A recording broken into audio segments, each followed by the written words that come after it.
So in the world of One Punch Man, there are a number of truly powerful entities. And when speaking of heroes specifically, the likes of Saitama is of course the first person to come to mind. And although Saitama is very clearly in a league all his own, even if the divide between them is virtually endless, there are a number of individuals, specifically S-class heroes, whose strength is worth taking note of. And in regards to currently active heroes, perhaps chief among them would be none other than S-Class Rank 2 Tornado of Terror Tatsumaki. Now, she may not look like much given her small stature and such, but if this series teaches nothing else, it is that looks can be deceiving. Tatsumaki is actually 28 years old, and in regards to why she looks so young despite her age, there isn't necessarily an in-canon answer to that, at least not as far as we are currently aware. Although Flashy Flash seems to be under the impression that overuse of her psychic powers stunted her physical and mental growth. But like many of the other characters in the series, this is likely for emphasis and or comedic effect. And although her looks may be a bit deceiving in regards to her power, they are all too telling of her childish personality. Tatsumaki is by far the strongest Esper we currently know of. In fact, it's not even worth thinking about the rest of them when compared to what she is capable of. Considered to be the Hero Association's ultimate weapon, the general consensus is that no being in the world could ever defeat her with conventional means. And boy does she know it, this is one of the cockiest characters in the series who is fully aware of the depths of her own power, flaunting it at pretty much all times without a single care. And it is this sort of behavior that may at times put her at odds with her fellow heroes. And by heroes, I really mean S-class heroes, because Tatsumaki gives no care for anyone below that threshold. As to her, with the exception of perhaps two, her fellow S-class heroes are all beneath her and weaklings, so to cooperate with anyone even less than that would be like speaking to ants. Now, I did mention two exceptions however, the first being S-class Rank 1, Blast, the man believed to be the Hero Association's most powerful member. The second being S-Class Rank 7, the strongest man on Earth and the hero's hero, King. Suffice to say, Tatsumaki will only ever recognize who she believes to be the strongest of the strong. In fact, Tatsumaki doesn't believe in cooperation at all. As to her, those that are truly strong have no need for any assistance, and this also serves to amplify her respect for the aforementioned two as heroes who can do things by themselves. However, for as great as she herself may be, things were not always this way, and with that, let us discuss the tragic past of this oh so powerful and confident character. You see, Tatsumaki's confidence and strong beliefs in individualism were once in fact severe vulnerability and extreme solitude. And that's because 18 years ago, when she was only a 10-year-old girl, Tatsumaki was a test subject. And on a particular day, a creature they had in their possession, known as a synthetic beast, escaped from its confines and began a murderous rampage. And it is for this reason that a sudden evacuation of the facility was in order. And in response to this, Tatsumaki, from behind the chilled iron bars of her cell, would call out for help, begging them not to abandon her. However, the director of this facility would tell them to leave her behind, as her results had been trailing off as of late, that instead they should prioritize the safety of subjects with actual potential. And at that, Tatsumaki was left to die. And truly, what a contrast this is to the present. For Tatsumaki, of all people, to be regarded as someone with lacking potential is pretty unbelievable. And it wouldn't take long for this behemoth of a creature to draw close to her cell. Now recognizing her presence, its malice would only surmount as it salivated in anticipation. Meanwhile, despite this overwhelming state of dread and this ever-present threat of her own demise, Tatsumaki remained still.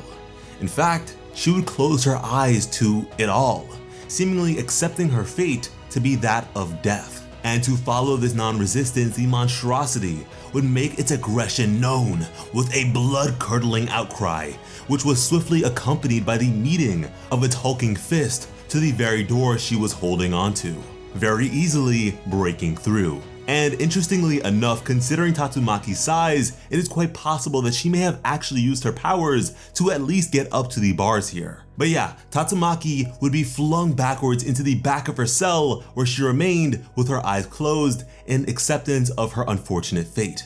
However, nothing happened.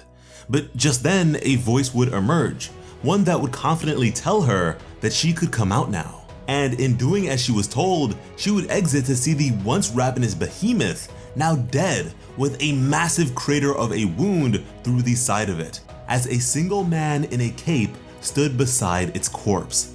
A sight that would be difficult for Tatsumaki to understand. I mean, the incredible power before her was just mind-blowing, and so she would ask him who exactly he was, as he would answer that he is Blast, and that he is a hero. Although he would furthermore go on to admit that despite this, he does still have a regular job, so the whole hero thing is more or less a hobby, as he held onto a rather peculiar cube. Blast again being one of the few people Tatsumaki in the present respects, and the strongest hero in the association. And to this, Tatsumaki, still completely dumbfounded, would question the concept of a hero. But this wasn't something that Blast would respond to, as instead, he would ask a question of his own. He would ask her why she didn't use her power, and in response to this, Tatsumaki would grip onto her dress and look down at her feet. She would stammer for a bit before saying that she couldn't use it anymore, to which Blast would say that she's lying, that it was her belief that by suppressing her power, they would let her free. And that was quite clearly the truth. But Tatsumaki would exclaim that it didn't matter anymore, that nobody in the world, whether in the facility or out there, needed her. That even her parents sold her off, as the tears streaming down from her eyes would now overtake the blood on her face. And Blast would then put a hand on her head and correct her, that someone does in fact need her, her precious little sister. He'd tell her that she needs to protect her family, as her tears would now cease and she would look up at her savior. He would then leave her with one final piece of advice, that those who possess great power must never expect someone to save them, a philosophy that would forever change the outlook of Tatsumaki. Now honestly, if Blast had not intervened here and Tatsumaki was able to survive even still, it is quite possible that she might have become a horribly powerful monster, or at the very least pretty damn messed up. But now how exactly or why did Blast know all these things about her still remains a mystery. For him to have had a better idea of what she was truly capable of than the very researchers testing on her, despite having seemingly never met her before, is pretty odd.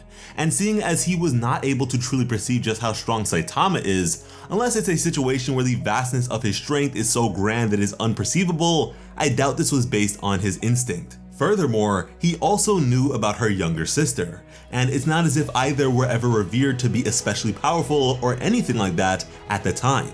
Blast yet remains an incredibly mysterious person, but even still, his impact on Tatsumaki is undeniable. And from here, Tatsumaki's protection of her sister would be rather extreme. She pretty much would not let anyone near her, effectively isolating her by way of overwhelming power. Tatsumaki no doubt loves her sister more than anyone, but like most people, she ultimately sees Blizzard as weak, thus making her someone to be protected and sheltered forever. And although as a tornado of terror, Tatsumaki isn't exactly a chivalrous hero, opting to for the most part only face the strongest of opponents, she does feel rather strongly towards the safety of captive children on account of her own experiences. Tatsumaki believes that she must never expect help from anyone, and so even in the most dire of situations when her very life is on the line, she can never accept such a thing. And it is because of this very mentality that her sister Blizzard believes that despite having saved her sister's life, Blast placed a curse on her heart. One that she someday hopes to alleviate with the formation of a group made up of people that even her sister could trust. But yeah guys, that about does it for Tatsumaki's backstory. This is a character that I have only come to appreciate more and more as the story progresses, and I for one truly hope that she is one day able to overcome her emotional struggles and become that much stronger. We are happy to be bringing you guys One Punch Man content on the channel now, so if you enjoyed the video, please let us and YouTube know by subscribing to Plot Armor with notifications on. You can also share your thoughts with us in the comments below or over on Twitter and Instagram at PlotArmorYT to further the discussion. Because when it comes to bringing you some of the best One Punch Man content on the platform, Plot Armor has you covered. As always, I am Sliceable Otaku. Thank you all so much for watching and have an awesome day. I love you.